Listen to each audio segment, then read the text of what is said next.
Welcome to a very special episode, guys. This is the Dom and Pop 300th anniversary. You guys are used to just hearing me say, Pop, how you doing? But we have our special friend Lou here to help us celebrate the 300th episode. So Pop, Lou, how you guys doing? Welcome. I'm honored. I'm honored and blessed that you want me as part of your 300 show. I guess there was nobody else. No.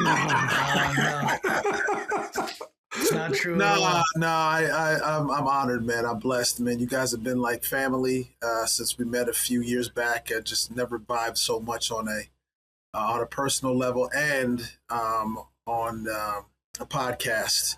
It just seems like family. So I'm honored. Thanks so much, man. And congratulations.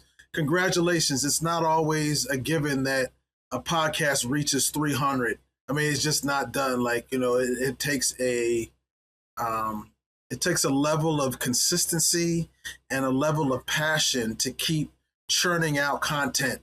Life be lifing, as these kids say, and stuff happens. And for you guys to be consistent and have 300 of these to go back and look at the growth and how you stay on stuff. I mean, kudos, congratulations to you both. Appreciate that. I mean, I think it's safe to say that your friendship and the connection we've made, and there's any doubt why you're on our 300th episode, you just answered that question. But it's a big, it's been one of the big thrills of us having this podcast for sure. Yeah, I just love the, now that my father is getting on in age and I have a son, it is so special to do something with your son. To have a son is just awesome, but to do something with your son like this, that's so significant. I think that's the reason why I gravitate to you guys so much, is because the father and son thing, fathers are so necessary. Black ones, white ones, brown ones, Asian ones, the father and the lack of a father in a child's life is significant. It's significant. So when a father and son want to do something together, I mean, that's just really, really special to me, whether it's a podcast, whether it's go out to a game, whether it's just to spend time. I just feel really, really kind of moved by that. So I've been happy to come on whenever you guys have, because I know you guys are trying to do something together. And I feel that. I feel that to my soul. I really enjoyed meeting your son at the McNamara event. Great guy. Yeah. Awesome. So really appreciate that, Lou. And the timing just worked out perfect. We're sitting here. It's the middle of May. This would be a great time to have Lou on, recap some stuff. And then I'm going through as we're editing and I'm going, oh my gosh, episode 298, 299. And then I was out of town last weekend, so we missed the week and we said, okay, perfect timing. Let's get Lou on. Got a couple weeks of notice and we appreciate you making the time, man. It's going to be fun. No problem. So anytime. Without further ado, let's talk a little ball. Let's do what we do best here. Let's do what we're here for. So overall, we start every episode off with a vibe check. And let me tell you, the vibes have shifted greatly around Ashburn since the last time we talked to you. I mean, last time we were talking about we're going to end up in San Francisco, 13, 14 win season, 12 win season. Maybe we didn't put a number on it, but we had high expectations. And obviously things went the way they went last season. But where are your vibes at, Lou, right now? I mean, we got new coordinators. We got a very active offseason. Tons of new starters on the offense and the defense. It's going to be very interesting. So where's your head at right now? So my head is, I'm optimistic. I mean, they didn't stand around and play around with certain things that would have been frustrating to me. The first and foremost thing is you got Laramie Tunsil signed early, and you didn't take that junk into the preseason or whatever like Terry McLaurin. That had Dom and Pop. That had to be the number one thing that happened. If that didn't happen first, then anything else that we're talking about is just frustrating. Is just putting lipstick on a pig, right? Yeah, no pun intended to the Hogs, but you had you had to take care of that man and that position first. first. You knew you wanted him. You knew that it was somebody you wanted to grow with. This whole song and dance and what we had to do with Terry McLaurin, I did not want to have any of that. Any of that. So after that, for me, everything else was kind of gravy, right? And, they addressed some parts. They addressed some offense. They addressed some defense. They did some stuff in the draft.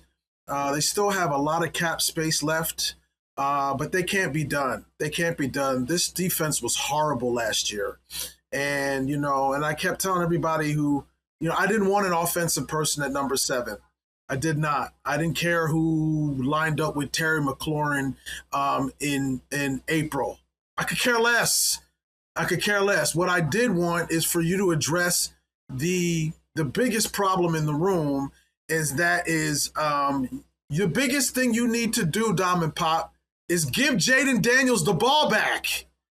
And the only way you can give him the ball back is give him multiple opportunities to have that ball in his hand and make something happen. I truly believe that Jaden got hurt a lot last year is because he was pressing. He didn't know when he was going to get back on that field. I mean, when your defense can't stop nobody and you are on the sideline for like a good 10, 20 minutes at a time because your defense can't get off the field, well, when you're in there, you know that your time is limited and you start pressing and maybe you start running when you don't have to do and stuff like that. Now, you've addressed some issues that you need to get off the field and give him the ball back because it really is all about number 5. It's all about number 5. He's on a rookie deal and the man can play football. I don't care what anybody else says. The man can play football. He was hurt. But why did he get hurt? Because that defense was horrendous. And so now you've addressed it. They still haven't done enough for me because that secondary is still a little dicey for me. And I wanted Reuben Bain. I wanted somebody who was going to get to the quarterback and be a disruptor. I'm not in any way upset about Sonny Styles, but I wanted Reuben Bain. I wanted somebody. I can't unsee what I saw in that national championship game. Indiana won the game, but Reuben Bain was the best player on the field, and it wasn't even close for me. It wasn't even close. And now I actually think he's going to be the best player to come out of that draft. He has a chip on his shoulder because he fell to Tampa Bay, and I feel that he is going to be a problem. I don't care about his metrics and his short arms or whatever they were talking about. That dude can play football, and we needed somebody like that. So, you're hoping that the people that they got can really, really do some damage, but that defense needed to be addressed. So you could have, because Durante Jones, we know how special he is to the Bishop McNamara family and this area. He needs just as much chance to succeed in his role as David Blau has in his. David Blau has number 5. Durante Jones, there's nobody on that team. There's nobody on that defense where the other people on the other side is saying, we have to account for that person. Nobody. There really hasn't been anybody in Washington since Sean where the other team offense is like, yo, where is he? Where is he on the field? You could say that a little bit about Bobby Wagner, maybe about London Fletcher, but there hasn't been a bona fide force on defense since Sean passed where you can say, you know what, where is he on the football field? And so I just felt that was really, and I really wanted to stress that. I think that the defense was really, really important because, to be quite honest, fellas, Sam Darnold was the same quarterback in Seattle that he was in Minnesota, that he was in Carolina, and that he was in New York. The reason why he has a Super Bowl now is that the Seattle Seahawks had a defense that was insane. And we don't even have to go far here. When Mark Rippon won that Super Bowl, yes, he was rarely touched. But Monty Coleman and Darryl Green and all those guys made sure that Mark Rippon had multiple opportunities with that football in his hand to do what quarterbacks do. So defense cannot be dismissed anymore. The last two Super Bowls showed you that defense cannot be dismissed anymore, and I'm glad they addressed that. So that's a long answer to my vibe check is I feel better, but there's still a long way to go because it fell so far last year. Yeah, and I think that I hear what you're saying in terms of Ruben Bain, but I do like the odds that they brought in. I think Chason could be a sneaky really good player there. He had an opportunity. There was the message about him having a chance to go to New Orleans for more money and more years on his contract, and he wanted to be here. And so I think that, you're right, though. You gave me some room for pause in terms of like who's the superstar. I just didn't want offense at number 7. When you can get Chris Rodriguez in the 6th round and Bill in the 7th round, and you have $60 million in cap space, I didn't want one of those offensive players because you can get one later on when these things start dropping in training camps and everything like that. We don't know what's going to happen, around the league. I just felt that number 7 was high for an offensive person when you need defensive people on the field. And Jeremiah Love if he was there? Nah. I was with you on that one. I think I was on a Jeremiah Love train. He's a nice player, but at 7 with what this team needed, it's fair. Yeah. At 7, you need an offensive line, and then anybody could run through that. We saw that in the Super Bowl with Doug Williams. You need a better offensive line and a defense, and then you can get a serviceable running back. Not for me. Not at 7. I think Kaytron Allen was a nice pickup later in the draft. Yeah. I definitely liked that pick later. I was in lockstep with you on that, Lou. Me and Pop did an episode before the draft where we went through and we mocked every pick. And Pop specifically made sure he didn't pick Jeremiah Love so that he would be there at 7, and he would force me to pick Sonny Styles instead. Styles was my number 1 guy because my thinking was... I was surprised he was there. Yeah, I was surprised he was there too. My only worry was that he wasn't going to be there, but my thinking was that you knew what Jaden could bring to the offense in terms of not only his athletic ability, which is something that we haven't seen really before in terms of what he can do as a pocket passer and with his legs. And then you can get that with Styles defensively, as this is a guy that's built like this giant, almost safety / edge, like just this big freak of a human being. And then the IQ and the person seems to match that. If you compare that defensively, people talked about you draft Carnell Tate and you can have Jaden Daniels playing catch with the guy for 10 years. I was thinking you draft Styles and you can have a Jaden Daniels on both sides of the football. That's more impactful for me. So that's why I was all over Styles at number 7. And I'm very high on him. I think that's going to be a I think the only reason he doesn't go higher is because he's a middle linebacker and positional value, even though could you talk to the Baltimore Ravens about positional value of middle linebacker, right? Could you talk to the Redskins back when we had London Fletcher about positional value at middle linebacker? It was the most important player on those teams. So and look, you can go back to last year. Bobby Wagner was the most important person on that field. And to me, one of the more significant free agent signings that this team has ever had. Because when they needed and what they needed, Bobby Wagner added stability there. And, and again, Walter Payton, Man of the Year. There's so many things about those 2 years that he spent here that is just undeniable. So, yeah, I'm all about defense. And again, a wide receiver, maybe 2, 3. If you, like you said, if Sonny Styles has a Monty Coleman type of experience and is in this uniform for a decade or whatever like that, and they can build around him, I was not mad at the pick. I just did not want an offensive person at number 7 with all the cap space that this team. Now, that's Adam Peters' job now, is to go, whether it's Brandon Ayuk, whether it's somebody else, his job now is to find that person that would be, the complement to Terry McLaurin. I don't think you needed to solve that in April. Yeah, and you never know what you're going to get with the draft pick. You mentioned Ruben Bain.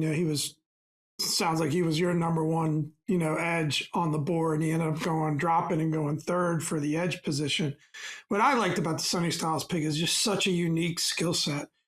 coming from being a safety, but still leading his team in tackles, can wear the green dot and be the Mike, can really clog up the middle in coverage, but you can also send them out of the quarterback. You never know with these guys. You got to see them on the field. You got to give them 2, 3, 4 years. But I didn't know of another player that had that unique of a skill set that could do so many different things. So we talked a lot about that. To me, he felt like the Jaden Daniels potentially of the defense, right? But we got to see if that potential comes through. Yeah, and that's the whole thing about seeing if potential comes through, right? There's this overwhelming 70, 80, 90% that Sonny Styles is going to be everything that we want. But there's still that 10% that you're saying, man, I hope this dude isn't Jamin Davis. You know what I'm saying? Like, you just don't want somebody that was such a high pick to not get it, not understand it. The game doesn't slow down for him, whatever. I mean, you never know. You never know. That's why I didn't want an offensive person at number 7. You did a lot with Chanel and some other parts and stuff that they did on defense that Sonny Styles can come in now and actually learn. Like, he's not going to be required. I mean, he's got to get on the field at number 7.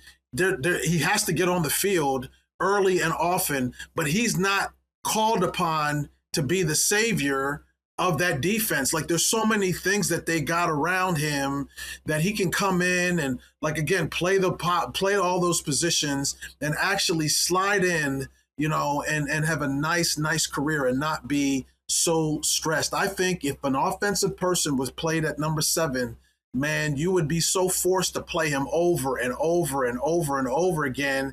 And you don't need that. You already have number 5. You're good.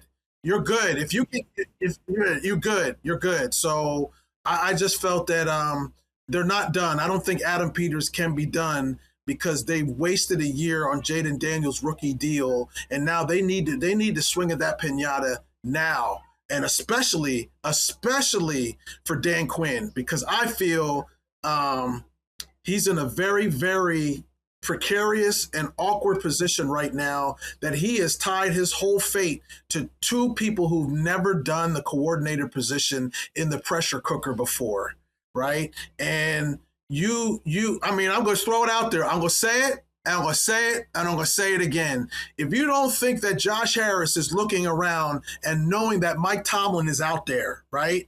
And what Mike Tomlin wanted for the longest time was a quarterback. You saw Sean Payton go into the booth for a year and then head to Denver, and then whatever happened, he got Bo Nix, and he knew what he needed to do with him. You don't think that Mike Tomlin, coming from the 757, and right there, and Jaden Daniels is there, you don't think that Josh Harris is looking around? Because Dan Quinn, come on, fellas, Dan Quinn has to get to the NFC Championship game to be even, because that's where it was 2 years ago. And if he doesn't get to the NFC Championship game, how did they look getting to where they got, right? All that's going to be in effect. So he's a 1 year, I don't want to say lame duck, but there's a lot riding on Dan Quinn's coaching here in Washington, D.C. And so I just feel that there's a lot at stake here. So I don't think Adam Peters is done dealing. I think with all that cap space that they have, I think it's upward of $60 million that they still have left. Yo, why hold on to it? Go get some people that can get you to that Super Bowl and get you to San Francisco now, not next year, but now, because Mike Tomlin is out there. And if you think if any of you think that Mike Tomlin is going to retire and stay in that booth in nah. It's not Bill Cowher. That's that's no. Mike Tomlin. Well, it's a perfect opportunity for him. Oh my goodness. Yeah, to have a reset, right? To take a year off, have a reset. He's going to be in big demand next year. Yeah, here or somewhere else. I mean, the most recent example, you look what Mike Vrabel did, right? Yep. Year off, coach of the year. Yeah. I'm not the biggest Mike Vrabel fan in the world, but that's besides the point. That's been documented on the pod. But the results are there, right? Year off, coach of the year, took a year off, went to the Super Bowl. Same thing with Sean Payton, was a highly regarded coach. There was some talk of him coming here. Apparently, rumors about that's what they were looking for, and he didn't want to, take another guy's job or whatever was going on there. But he ends up in Denver. Denver's been very successful. I tell you what, Lou, you want an example of why we got you on the 300th episode? It's right there, because I have spent, this is my favorite t-shirt. I wear it as soon as my laundry's done. I wear this shirt every week. I bleed this team. I spend so much time thinking about it. And for whatever reason, and I was really hard on Dan Quinn last season. I was a little surprised that there wasn't a change made, honestly. And I never thought of that. I never thought about Mike Tomlin potentially kind of looming, and when you make a compelling case. But maybe we could talk a little more about what that number looks like when we get to the schedule stuff, which we'll do in a bit. But I just want to tie up this first segment here. So I'm going to lead the witness a little bit on this question, because I have my take that I want to start with. But in terms of positions of need, you talked a little bit about secondary. Wide receiver is a thing that's being talked about a lot. For me, I'm not as concerned about wide receiver, because when you look at why they were successful in 2024 in the pass game specifically, you had reliable veteran target in Terry, and then you spread the ball around a lot. You'd leave the game with Zacchaeus would have 4 catches, Diami would have 4 catches, Jamison Crowder would have 3 catches, Zach Ertz would have 5-6 catches. Like, that seems to be what Jaden is really good at, is spreading that ball around. Now, different offense, but we've also heard in this different offense that Terry McLaurin's going to get 10 targets a game. But when you look at what they were doing in Detroit when Blau was there, they're feeding Amon-Ra St. Brown, and then you've got a couple extra auxiliary pieces. Are you specific? I'm not concerned about the wide receiver position, even as is. But then you talk about maybe an Ayuk. Stephon Diggs is a name that's been gaining a lot of traction, local guy. Is there a concern for you? Is wide receiver your biggest position of need? And if not, what is, and what would you do about that position currently? So on May 23rd, it is not my biggest position of need right now, not wide receiver. I just feel that I've been around this game enough to know that things start happening around training camps. People don't make rosters, quality people are going to be out there, right? That whole thing with Terry, we know, was a mess. Terry was not right when he came into the season, right? And that had a domino effect or whatever. Noah Brown. There was just a lot of people, but I just feel that with the cap space that they have, and Adam Peters being the executive that he has, I'm not concerned, because I don't feel that they're done. And because I know it in my heart of hearts that they can't be happy with just the wide receivers that they have, that Terry will have some help. And you don't need to have it when we're starting OTAs. Like, you need it when we are in training camp and stuff like that. So if I'm on for the Dom and Pop 325th episode and we are still talking about wide receiver, well, then, so be it. But if you're asking me on the day that we're doing this, I'm not concerned. What I am concerned about, and I started off the show with, I'm concerned about the defense. I really don't like how it played out last year. I know we have a brand new defensive coordinator, but man, the offensive weapons now in our division, let alone the conference, have just, the stakes are high. Yesterday's prices are not today's prices, right? And we need multiple people that are going to be able to help that defense get off the field, right? And so I do feel that in the offense, the tight end, Chiga Konkwe, I love that tight end, right? There's other things in the offensive game that I'm like, okay, I'm okay, because I told you the first thing that I needed was for Laramie Tunsil, right? I love how Josh Connerly came around, right? I'm a little still in my feelings about Tyler Biadasz. I was a Tyler Biadasz fan. I don't know what they're going to do at center. That's Blau's problem. I don't, for some reason, I'm not as concerned with that as what I saw. I saw Mikey Sanderstill, he regressed. I saw Quan Martin, he regressed. I saw a lot of stuff that I don't care who they got in free agency or whatever like that. It's not enough for me. And you can't have enough bodies. Look how many people got hurt on that defensive end last year, right? And so you have to have, you cannot, again, I am not going to get, I'm not going to get duped by the banana in the tailpipe and start thinking that the first couple weeks is what you have to think about. Washington fans and fans in the NFL that know the game know that you have to think about November and December too.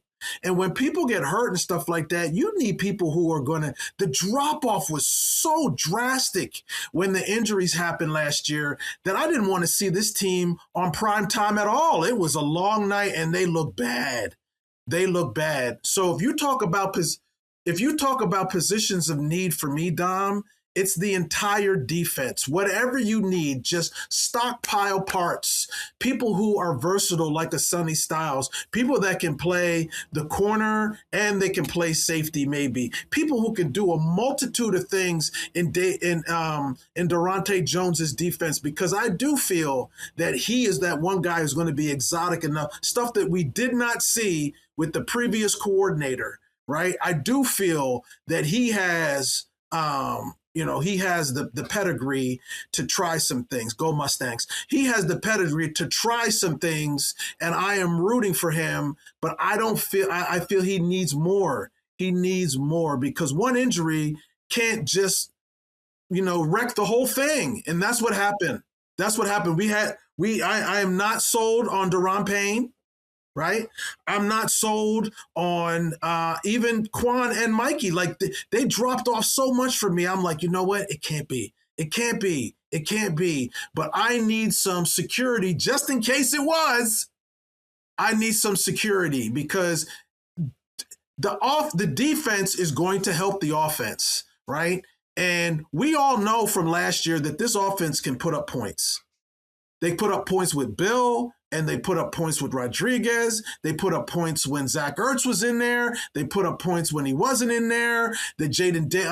Mariota came in and won a game or whatever like that. They have enough quality people on offense that, okay, you might not win. You might not put up 42 points in a game, but you could still win an ugly game, whatever. What was really, really striking to me was that this team could not get off the field. But who can you realistically add at this point? I mean, they did go out and get OH and Chason, Nick Cross. I was happy at least that they, addressed a lot of, these are going to be starters on the team. It seems like you feel like it's just not enough, but I worry that what's really out there that's going to be that superstar potential type that's not already on the roster. I don't think I need a superstar, Pop. I just need quality depth back there. There was nobody. Yeah, there was no depth. When the safety went down and when some of the people went down, there was nobody. The cupboard was bare. Sure. The cupboard was bare, right? And we need Johnny Newton. That one game against Dallas, I was like, where was that? The Christmas game against Dallas, where was that all year? Yeah. You know what I'm saying? What was that, six sacks or something like that?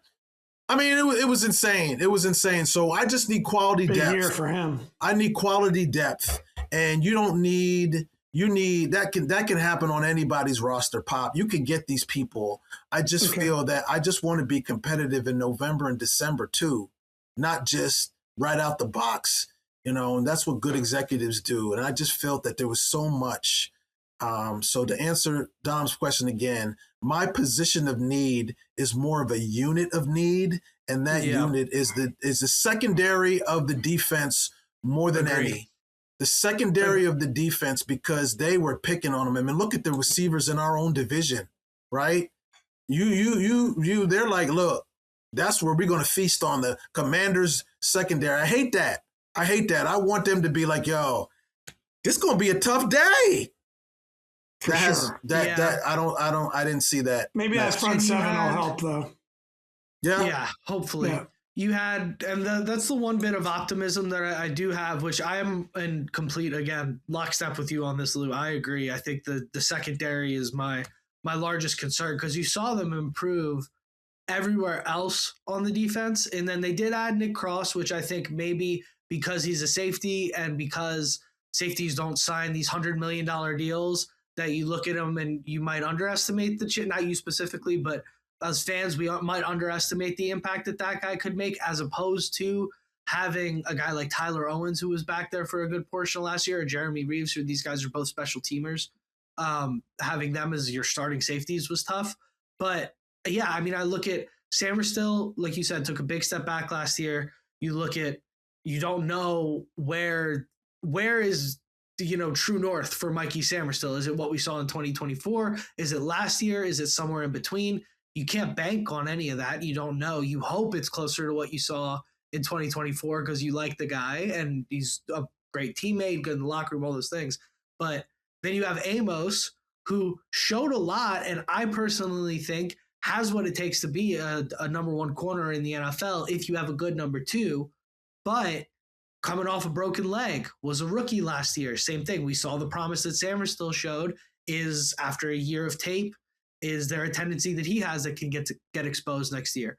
You don't know. There's a lot of uncertainty. The one thing I will say that makes me feel a little bit better about it is you look at what they had in Minnesota under Flores in their defensive back room. And that tends to be the philosophy with those Flores-style defenses, which you can assume now. I think to say that Durante Jones is just a disciple of Flores is underselling his pedigree, because he's studied under so many great defensive coordinators. So he's going to have elements of all of that, but you expect it'll be Flores-esque. They don't rely necessarily on top tier outside corners. It's more about having such a multiple front seven that you can get after the quarterback in so many different ways. It's like stop the run, force them into a pass scenario, and then the quarterback doesn't have enough time. Your defensive backs have to hold up for 2.5 seconds. Right. So I think a lot of this conversation for me, what I take away from it, and it's the part that scares me the most, and I couldn't agree more, there's just so much uncertainty. You mentioned coaching, you mentioned roster, you mentioned, all of these things, and it's really hard to get a read on this team. Yeah. It really is from where we were a year ago. Yeah, and to throw in another person, I know when I mentioned Johnny Newton, Pop, you said, yeah, it's a big year for him. I think the biggest, the most glaring drop off in just productivity for me on the whole team, besides Terry and whatever, was Frankie Louvu.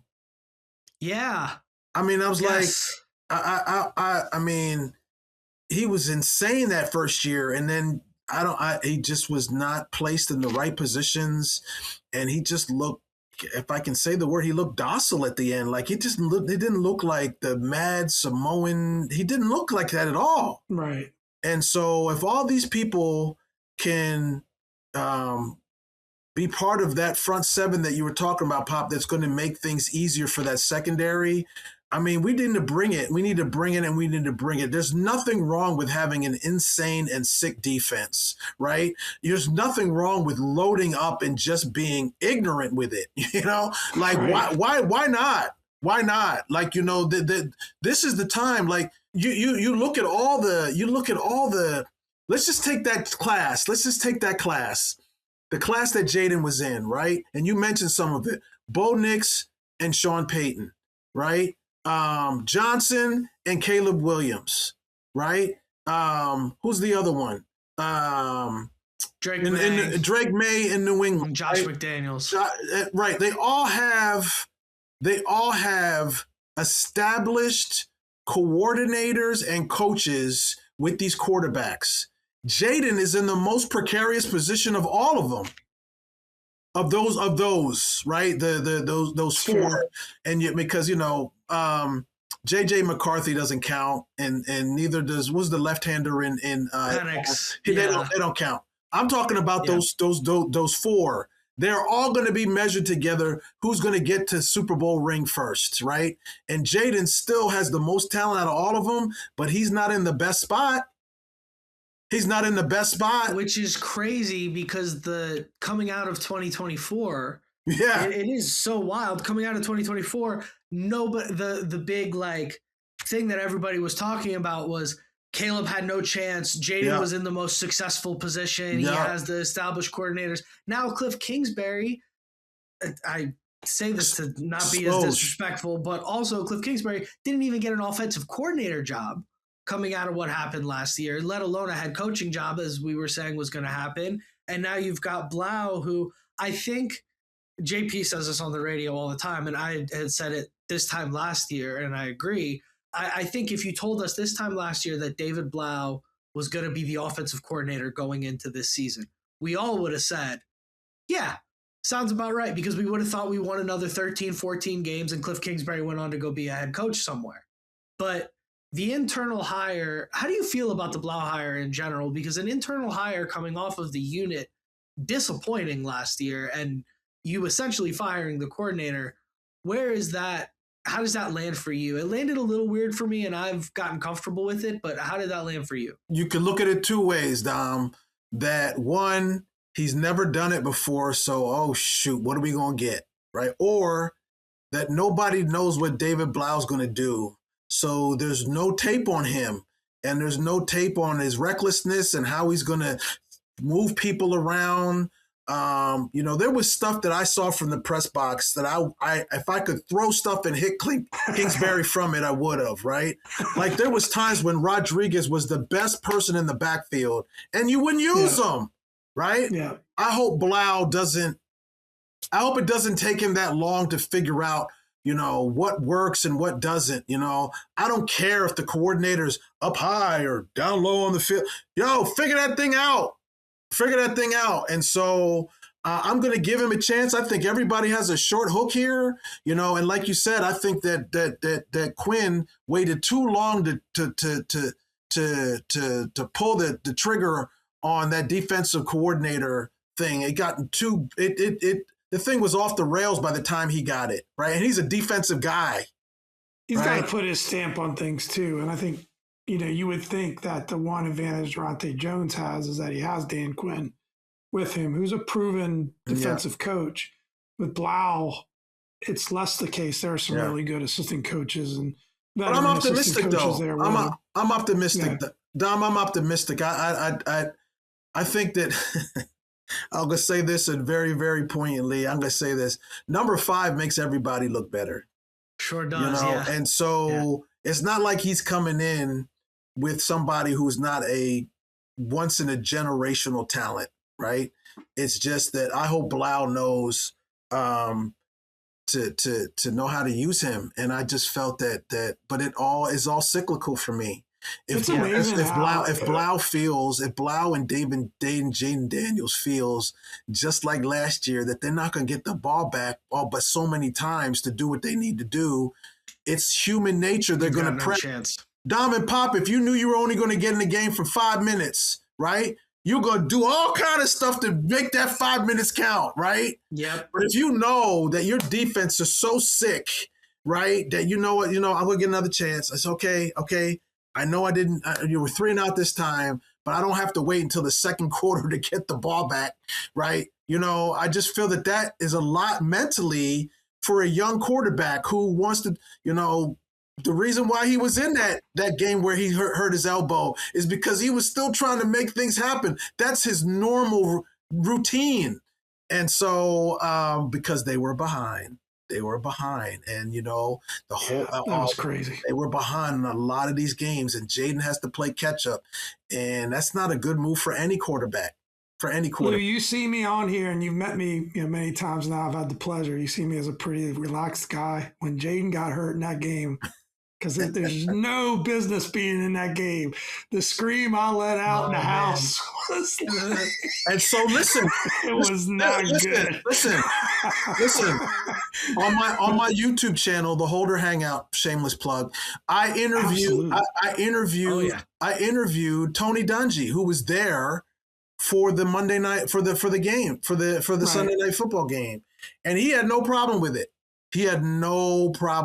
And I was like, there's a lot of people who had a lot of problem with it, but he had no problem with it because he brought up a point that I was just like, this man has forgotten more football than I will ever know.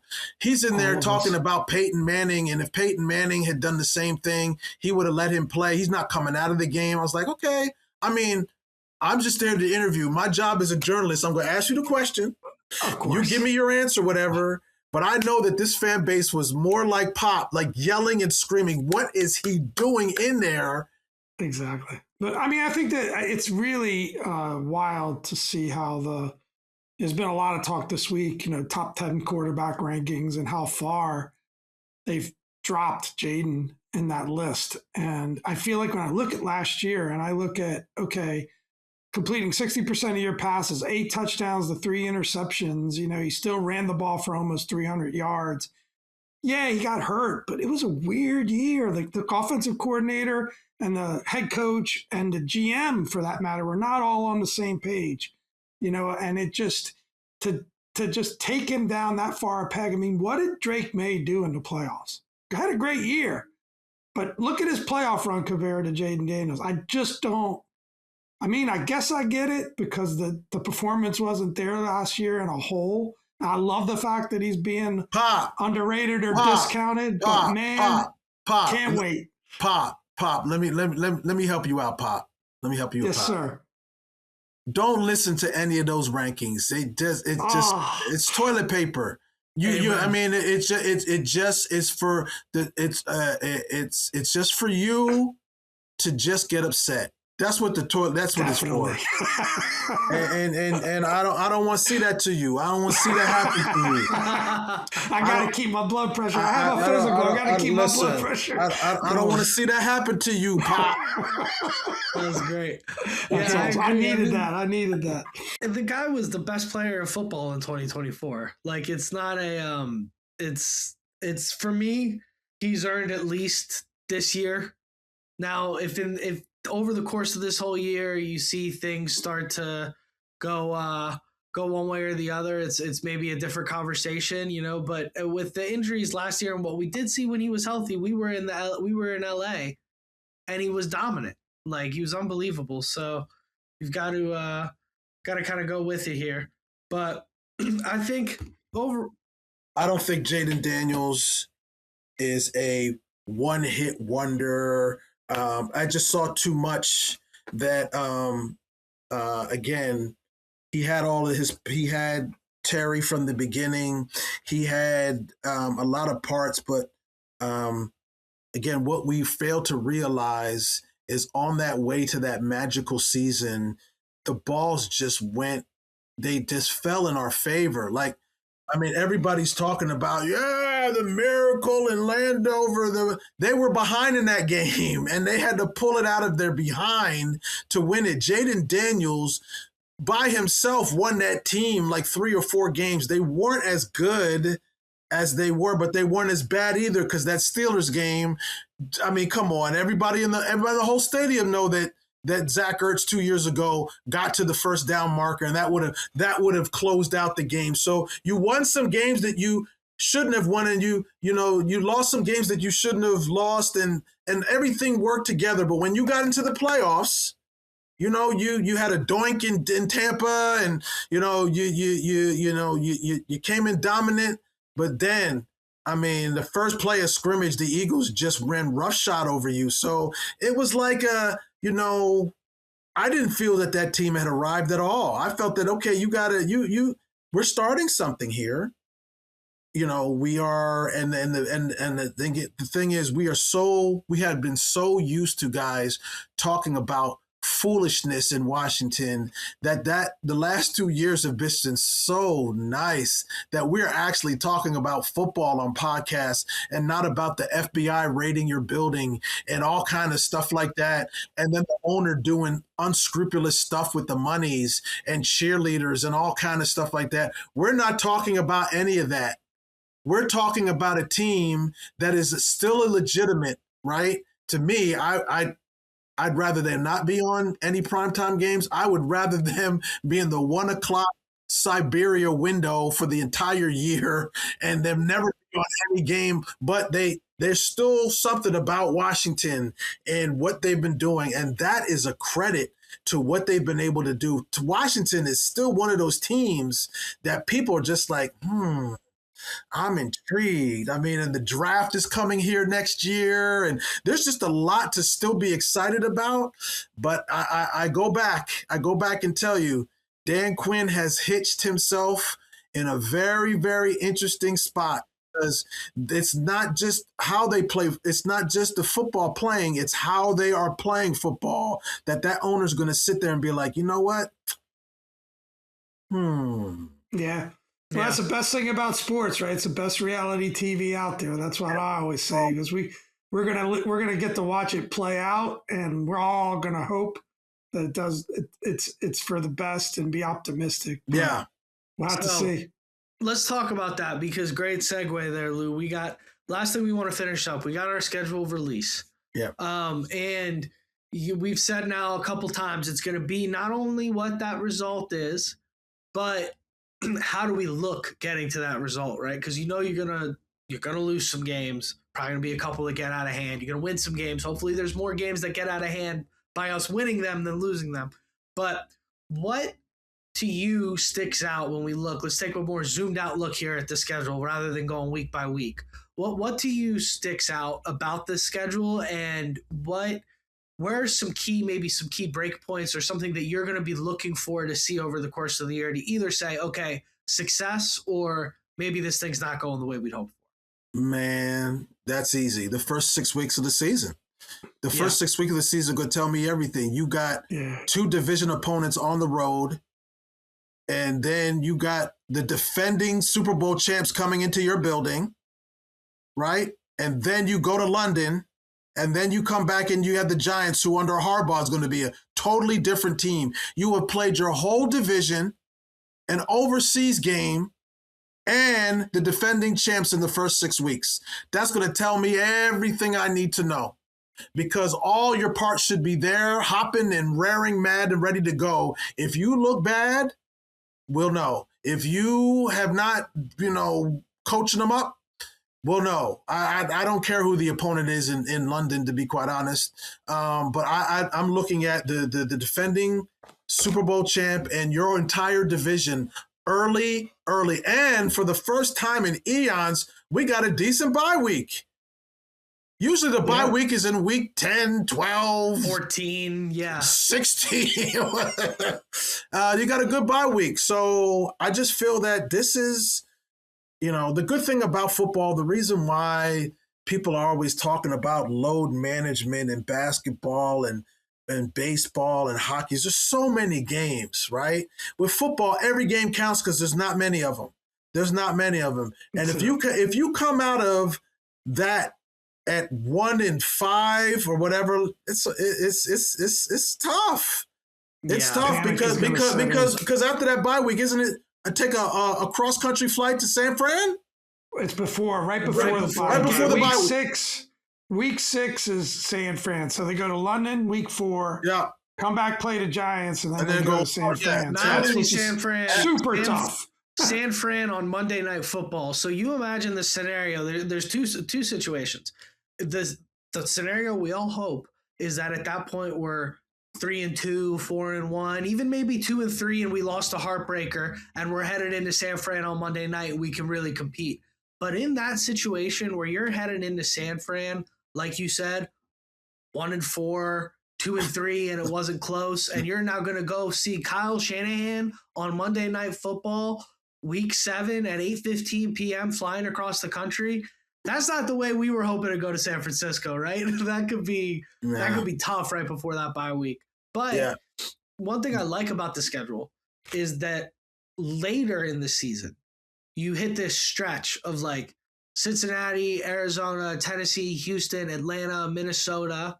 You don't know what Jacksonville will be, but Jacksonville's another team that like exploded onto the scene last season. Rookie head coach, almost kind of similar to the 2024 Commanders, right? They just like jumped out of nowhere from being not much.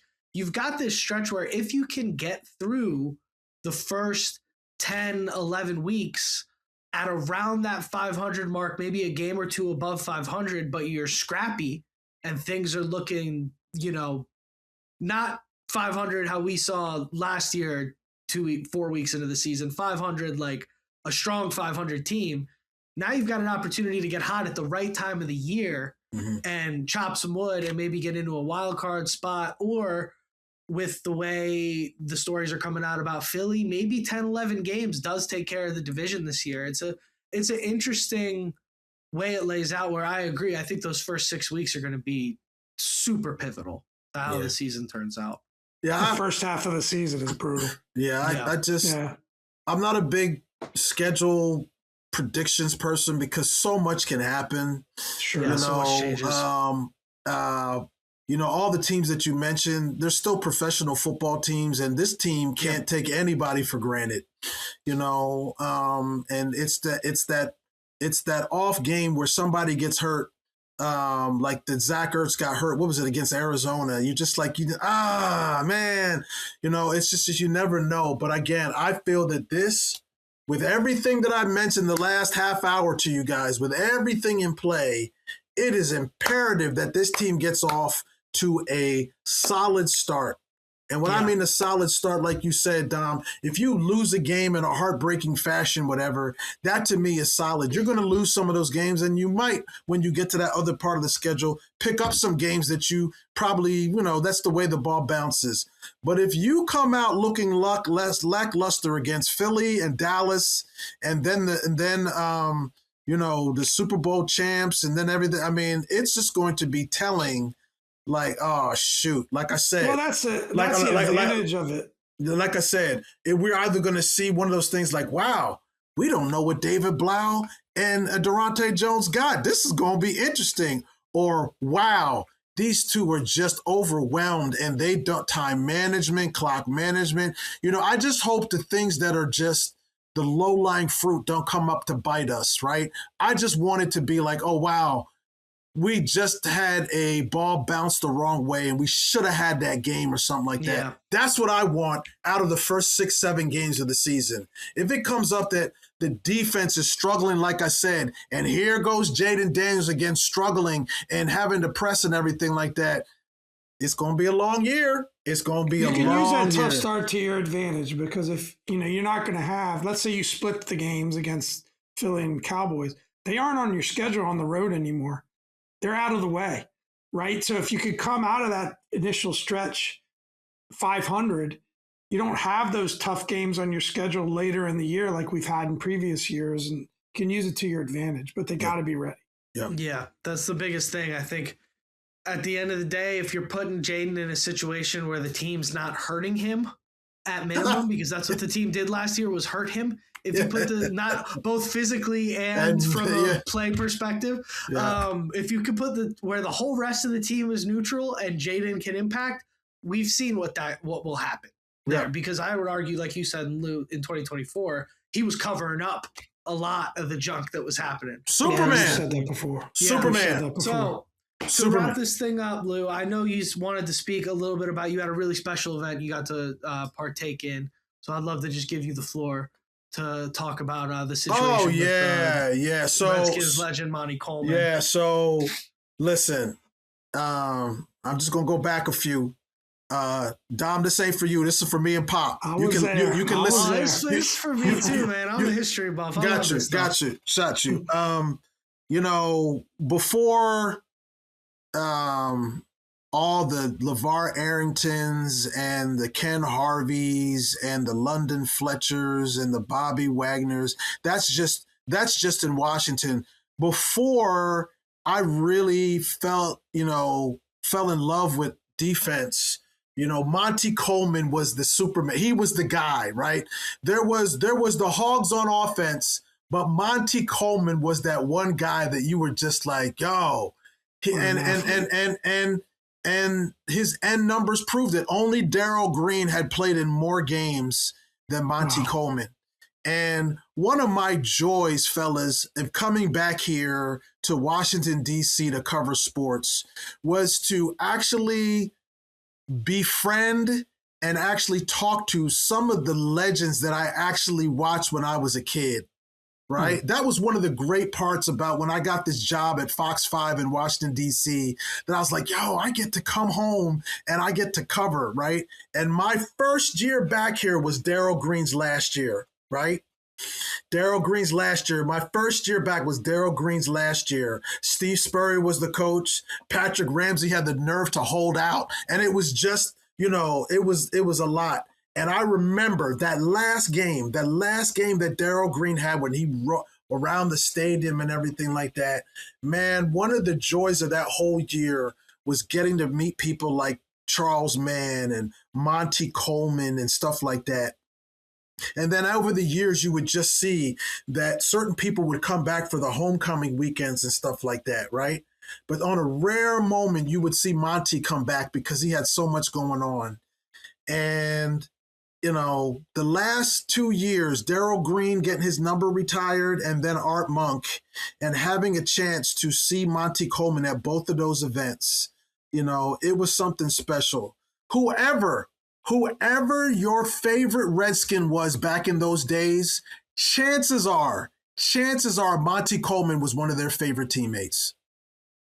Chances are whoever your favorite was, their favorite was Monty Coleman. And so Charles Mann invited me to the memorial service that they had for Monty soon after they passed. And when I tell you, I have never seen a collection of burgundy and gold so revered show up for this man. Joe Jackson Gibbs flew in from North Carolina. He was there. Rigo was there. Mark Rippon was there. Doug, Jacoby was there. Darryl Green, Charles Mann, Ken Harvey, Clark, Ernest Biner, Mark Schlereth. The list goes on and on of the people that came out to show respects for this man. And it was one of my favorite moments in the covering this team, because I wasn't covering the team. I was just seeing a family. I saw a reminder of why the Washington franchise is one of the crown jewels of the NFL, right? There are so many people. To see Jake and Doug standing side by side with one another, I was like, are you freaking kidding me right now? Right. And it just won. After I got past the respect that all of these people were paying for the man, I was just like, wow, I'm in some rarefied air here to see all these guys together, right? And just and being accepted, being one of those broadcasters and sportscasters that everybody knew be my name and knew that I have done a great job covering this team over the last 20 some odd years, that Charles Mann personally invited me to this thing. That's amazing. And I just felt that I just feel blessed. I feel blessed, one, that we got to see the glory years and know that one thing you can't do with this fan base is put up garbage, because we've seen the best, right? Yeah. We've seen Joe Jackson Gibbs do in-game changes that no other person has seen. So when we don't see it, we get kind of like an allergic reaction, like, what are you doing? Joe would do this. Joe would do that, right? We've seen offensive lines that have been so dominant, right, that anything less is uncivilized. That commercial, right? We've seen offensive lines that Timmy Smith ran for so many, like Lou, Dom, and Pop could run through those lines and get at least 50 yards. At least 50 yards. We'll fall down after we get past the first thing, but at least 50 yards. Maybe 20 years ago. Yep. We've seen defenses with Dexter Manley and Charles Mann and Darryl Green and Monty Coleman. We've seen the best of the best, in our times here. And to see all those guys still a family and still coming out at one another for one another, it was touching. It was really, really touching. And I asked if I could, on your special show, I just want to talk about a special moment that I have, because that is why Josh Harris wanted to move that stadium back into the district. That is why he has made sure that he's reverenced and made sure, the fact that the previous ownership did not see right to put Darryl and Art's number retired yet is asinine to me, right? And he actually righted that wrong quickly. And for him righting that wrong, them being the owner, thank you, Josh Harris, for him being the owner and righting that wrong, got a couple of us to see Monty Coleman twice in a 2-year period, knowing he wasn't doing well, but a chance to see him and know that was our Superman. That was our Mike Singletary. That was our Junior Seau. That was our Mike Ditka. That was ours. Monty Coleman was our guy, right? And that to see that 16-year, all of it here, that was really, really impressive. But seeing Joe, I think that to me, seeing Joe Jackson Gibbs at any moment is just like, what? Well, I got goosebumps. That's some special stuff right there. Yeah. That's amazing. And how he brought all those guys together, all those different personalities. They weren't playing for billions of dollars back then. They were just playing for the love of the game. And to see all those guys come out, man, that what makes Washington past, present, and future. That's what makes this franchise so beloved, is because it runs deep here. It really, really runs deep here. Some of them live here, and some of them who've lived far away, they come back. And there was a while that, with that previous owner, they're like, I'm not coming back. Right. But soon as Josh came, boom, everybody coming back. Everybody's coming back. And that was one of the rare moments that everybody came back. And I thank you so much for letting me share that, because what I saw, that is Washington franchise football right there. Love it. Hey man, Lou, thank you for sharing. I feel like the thanks is, we got to thank you. Like, we're happy to share that perspective. It's just it's a beautiful and it's a unique perspective that we don't get to hear too much about. They talk a lot of times when they talk about tributes and these kind of sad moments, they talk about stats, or maybe you get one funny story from the locker room or something. But to hear you talk about that community and that unity that came together around Monty in that time, it's beautiful. I mean, that's what it's all about. Yeah. And since the last time we talked, we lost Sonny too. Yeah. And so, to know that we have lost those two, it's just important that we don't just gloss over, we recognize them, and what they've done to make us the fans that we are today. Monty didn't come out of football games. Monty played hurt. Monty did all that stuff before all these things now, right? And that was our, that was our Superman. Monty Coleman was our Superman, and he has the Super Bowl rings to prove it. Amen. Yeah. Awesome. No better way to wrap up this 300th episode. Absolutely. In my opinion. So I can't believe it. 300 episodes. We've done it. Pop, man. Shout out to you. We did it. You talked about it for a long time. Pop. Yes, sir. It's crazy. I can't believe. I remember getting the text from Pop. I sent him some Amazon links. I sent him a microphone and some headphones and a few things. I was like, this is what you need to do this. If you want to do it, ball's in your court. I got all the equipment. I'll edit it. Let's make it happen. And then I just got the text that just said, I just ordered it. I said, oh my gosh. Here we go. Pop, look at you with your microphone and your setup. Look at you. Listen, has all that stuff been behind you from the beginning, or you've just kind of added on? My wife gave me the pictures for Christmas. That's great. Yeah. Is that the Italian national soccer team? The Italian national team, 2006. Yeah. Azzurri. The Azzurri. Yeah. We won't talk about this year's team. We're going to edit that out. Yeah, let's not talk about that. All right, y'all.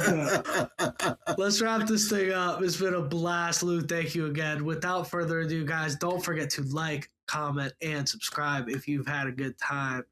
Without further ado, I've been Dom. This is Pop.